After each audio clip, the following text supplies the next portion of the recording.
ধরুন আপনার জীবনটাকে আপনি সহজভাবে মেনে নিয়েছেন, আপনার জীবনটাকে আপনি সহজভাবে মেনে নিতে চেষ্টা করছেন, আপনার লাইফে যা কিছু হচ্ছে তা সহজভাবে সরলভাবে মেনে নেওয়ার চেষ্টা করছেন, মেনে নিয়েছেন, কিন্তু আপনি পারবেন না, আপনি পারবেন না। বিশ্বাস করুন, কেন পারবেন না জানেন?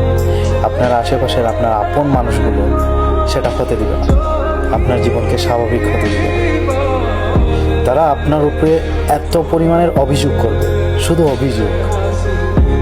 একসময় দেখবেন যে অভিযোগগুলো শুনতে শুনতে শুনতে শুনতে না ওই আপন মানুষগুলারে পর করে দিয়েছেন মন থেকে, আর তার অভিযোগগুলারে আপন করে নিছেন।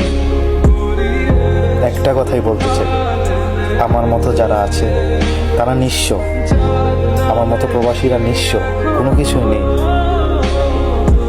এই নিঃস্ব মানুষের কোনো কিছু হারানোর ভয় থাকে না।